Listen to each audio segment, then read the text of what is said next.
Akkam nagaa jirtu ani Yoobsaan Bebeetii. Yoobsaan arguu YouTube channel like, share, subscribe gochuu hin dagatinaa. Egaa har'a immoo barnoota sirna gadaa kutaa 6ffaa boqonnaa 10ffaa sirna gadaa fi nageenya kan jedhu kan waliin ilaallu ta'a jechuudha. Hanga xumuraatti subscribe, share, like gochuudhaan comment gochuudhaan na hordofuu hin dagatinaan isiniin jedha. Egaa sirna gadaaf nageenya maaltu walitti fidee kan jedhu kan ilaallu ta'a jechuudha. Sirna gadaaf nageenya kan walitti fide egaa nageenyi bakka maal qabaatan bakka guddaa kan qabaatudha. Yaadrimee kana keessaa immoo Oromoon maali jedha? Nageenyi ardii fi samii caalaa bal'ataa jedha. Nageenyi ardii fi samii caalaa bal'ataa jedha. Kan inni akkas jedhuu fi nageenyi ardii jechuun ardii Afrikaa, ardii Awurooppaa, ardii Ameerikaa warreen jedhaman kana caalaa kan bal'atu nagaadha jechuudha. Nagaan gaafa dhibe ardiin kun maal taati? Ni dhiphatti yookiin ni xiqqaatti jechuudha. Sababni isaa kanaaf Oromoo maal jedha? Nageenya ardiif samii caalaa bal'oodha jedha. Kunis egaa nageenyi bu'uura waa hundaa ta'uu kan agarsiisu jechuudha.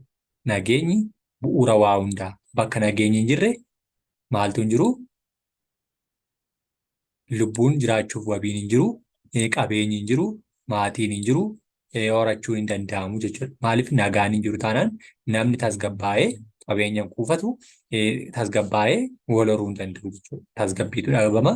Tasgabbiin dhabamnaan immoo waa hundatu dhabamaa jechuudha. Kanaafuu gadaan nageenyaa fi xiyyeeffannoo guddaa kan inni kennu jechuudha. Kanaaf sirni kun sirna nagaa, sirna jaalalaa, sirna tokkummaa, sirna araaraati waan ta'eef sirni gadaas kana guddaa godheetu kabaja yookiin guddaa godheetu irratti xiyyeeffata jechuudha.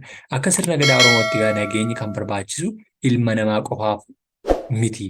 Kunis kadhannaa isaa keessatti lafaaf ni kadhataa,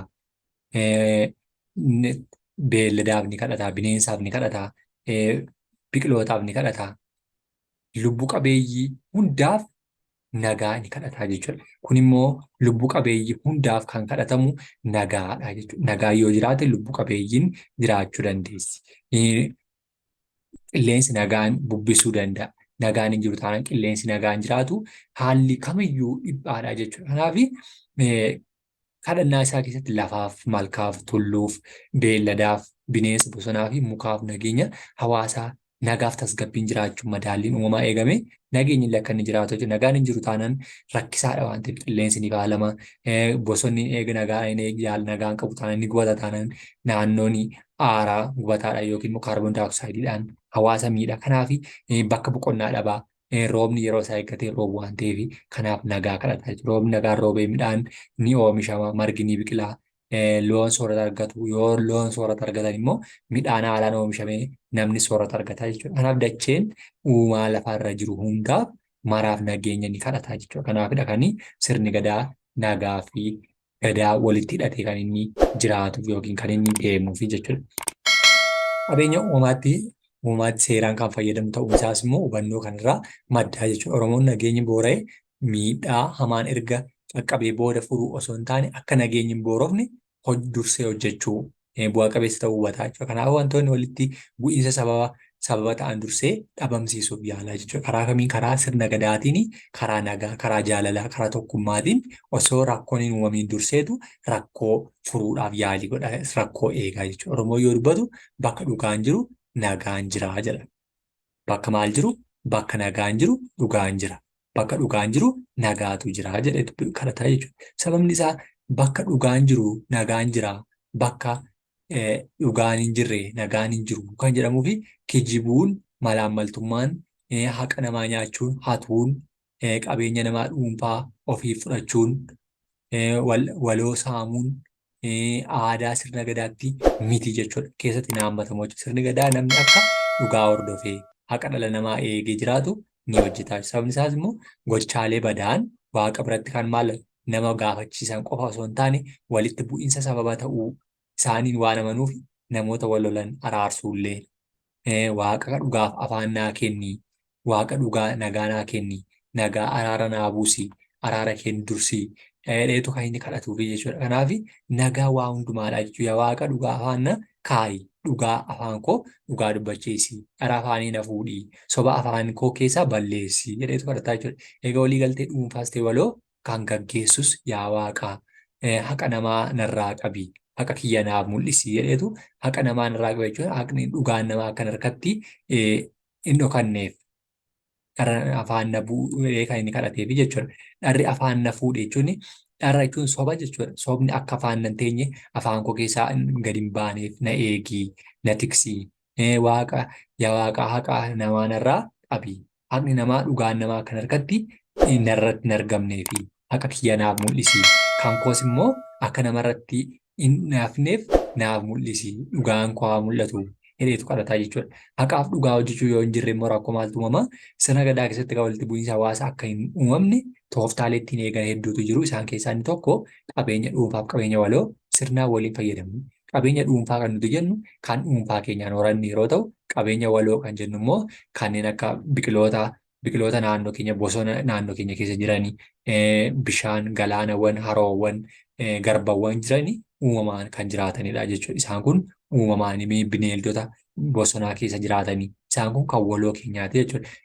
Kanneen akka nam-tolcheedhaan immoo kan walii keenya kan nuti jennu daandii, waajjira gandaa, mana barumsaa, waajjira fayyaa, waajjira poolisii warreen jedhaman immoo qabeenya waloo keenyaati jechuudha. Inni sun akka inni hin miidhamneef waliin gareedhaan teessaa jechuudha. Bulchiinsa sirna gadaa keessatti qabeenyi uumamaa murteessoo ta'an kanneen akka lafa, bosonaa fi eelli bishaanii qabeenya walooti jechuudha.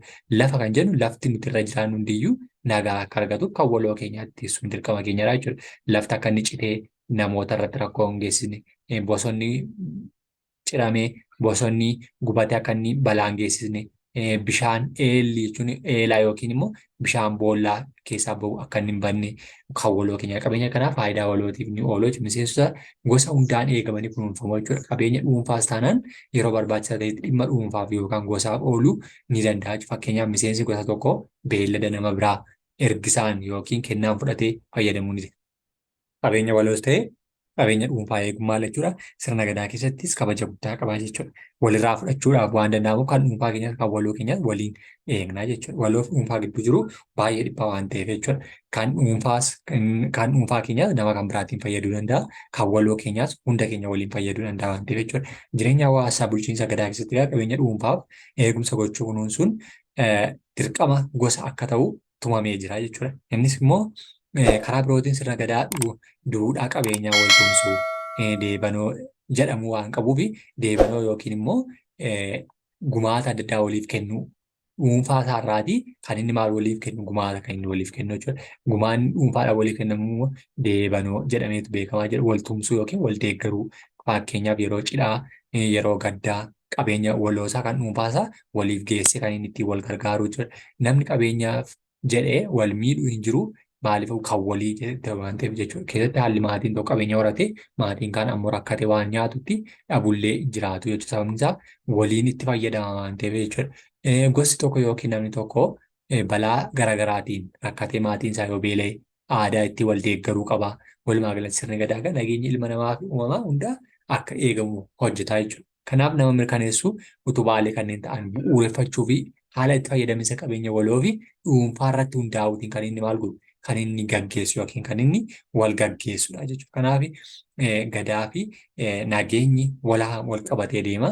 Tokkummaadhaan kan inni waliin hojjetu, kan inni waliinis hirmaatu sirnoota hunda keessatti kan inni itti dhimma bahu qabeenyii fi nageenyi gadaa tokkodha jechuudha. Boqonnaa 10ffaa nagaa fi dimokiraasii yookiin gadaa fi nageenya kan jedhudha. Yoo isinitti tolle laayik, sheer, sabskiraayib gochuu hin dagatiina. Galatoomaa ulfaadha.